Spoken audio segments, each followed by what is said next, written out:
It's actually kind of funny how it all got started. We were preparing for Journeys, our annual gala, and Todd said, "How about doing stand up?"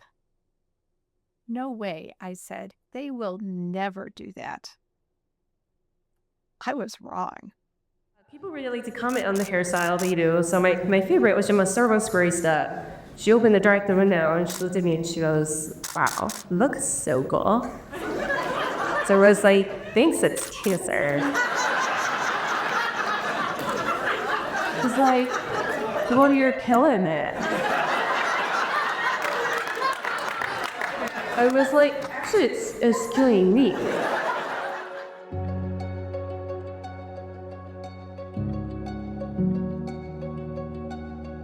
So I feel like from the time of diagnosis, you lose a lot of control over a lot of things. Physical health, mental and emotional health is tough. And it's just a time where you feel like there's just not a lot in your control. Comedy helped me change my perspective. It helped me see a different side of things and to find the light in things and to laugh at something that's really hard. It helped give me a sense of control over a bit of my life when everything felt chaotic. In the beginning, when I meet them all, I tell them, there's a process, and you have to trust this process that I'm going to put you through. We start in square one, where we write down ideas. Square two, we all start to what we call trim the fat and build up the ideas, put in jokes, put tags on the jokes, make things a little funnier. From the first meeting, you give them a notebook and you say, go write about your process, what you went through, your journey. And then we get on stage. Sorry not to give you so much time. Hope this is okay. It's all good. Okay. That's what we're here for. Yeah. Thanks, guys. So I peaked in my cancer career. It's all downhill from here. I used all my excuses. I actually have to do shit now. Reintegrate into society and do whatever it is that y'all do. I've been on cancer time. It's kind of like island time, but with less drinking and sunbathing. And I could be like, or more drinking. And say something about like, I don't know what's in that IV drip, but it's a better hangover cure than Gatorade. I found comedy to be such a therapeutic experience. Like every day I found myself just jotting down notes or something would pop in my head of like, maybe I can add that to my bit, but just intentionally seeking out the humor in my day-to-day life was so beneficial. I'd be at an appointment and I'd be full of anxiety and fear, and then I'd be like, look at this funny thing, or like, what if this happened? Or that I think was really comforting. Somebody gets up on stage, they'll talk through their jokes, and then we all sit as a group and give feedback. Well, maybe you should go in this way. Maybe you should have said it this way. I don't think you should say that. But that's how we do it. That's the process. And it becomes a point, and it's at probably the same week every year we do it, where people start to run out of gas and think they're not funny, and it's not going to be funny. And I tell them it's only not funny because we've heard it so many times, and we're just a small little group. Once you get in front of these sold out crowds, it's going to be a whole different ball of wax. I am gonna get nipples tattooed on though. It's pretty cool. Okay, give it up for the nips. Yeah, I like that. Thanks. And I asked what they might look like, and they brought out a charcuterie board, and they were like, "Here's like the pepperoni nips, or like the salami nips," and I think, actually, hold on.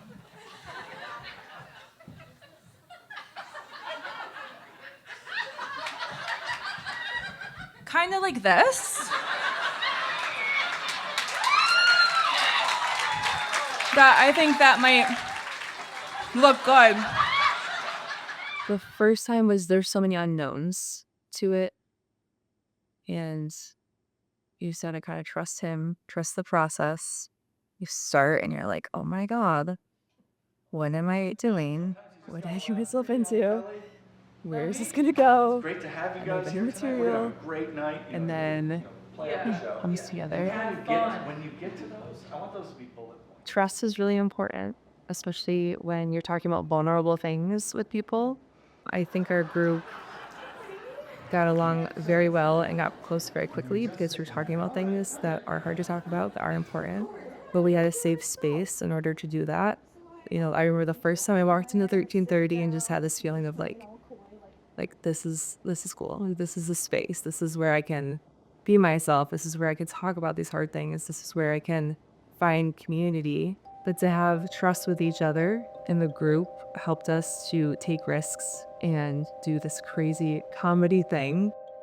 I feel like it just helped me to think about things that I wasn't even ready to think about, and might otherwise have just like put off or blocked out and just been like, oh, well, you know, because you're not processing things during treatment, of course.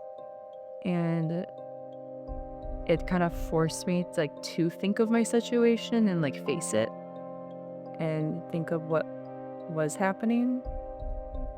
But then not just look at it and be like, wow, this sucks. To be like, hey, this is ridiculous. And there's a lot of funny things going on. We gotta laugh about it. Yeah, at first Kelly didn't think she was going to do the second show.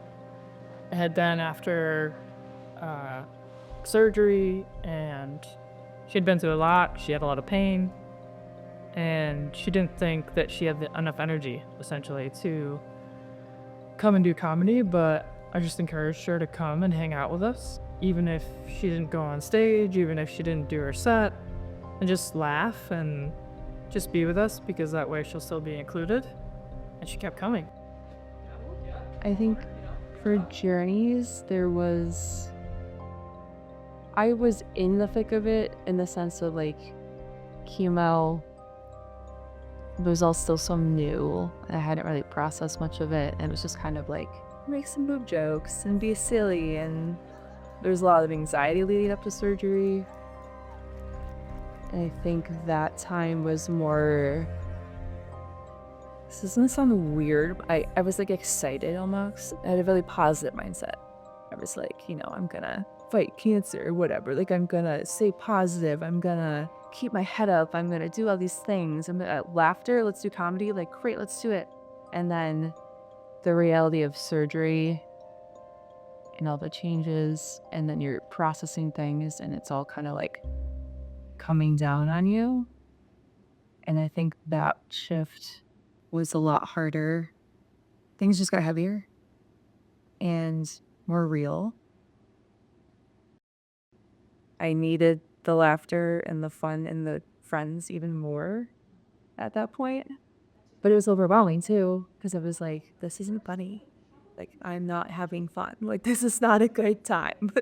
I'm not gonna go make jokes out of this yet, you know? But that's what, like, exactly what I needed, and that's what helps the most in that time. Sometimes just showing up is the best thing you can do. And I think I framed it in a way of, well, just come and hang out. You don't have to do it. You know, there's no pressure. Nobody's gonna force you to do comedy or try comedy. I know you're probably tired, but just coming and being with us and being able to joke and being able to see our sets, like, that's still fun and you'll still be involved. I think the support of everyone and everyone being like, hey, like, you can do this was really helpful. As hard as everything was, I also knew that, like, I can't just sit in this and wallow and cry every day and just be upset. Like, that's, you know, it's when people are like, you're so brave, and you're like, well, what other choice do I have?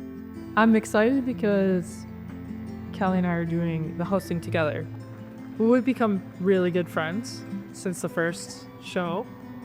I think comedy gave us permission to laugh at things that could be scary, but they can be funny right now. Like, just remembering the adrenaline rush, and like the minute you first hear someone laugh, you kind of stop and you're like, oh my gosh, I think I'm funny. Well, I just want to introduce us. We are the Geriatrics. We put the 30 in 1330. And because we're old, we're being kicked out of this group. They are, yeah, they're giving us the boot. We're gone. And Lauren might try and say otherwise, but She might try and say otherwise, but the other day we just got our eviction notice.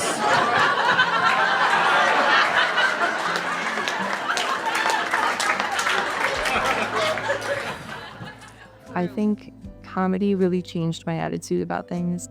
I think it can be easy to get consumed with the fear and the worry and the anger that goes along with cancer.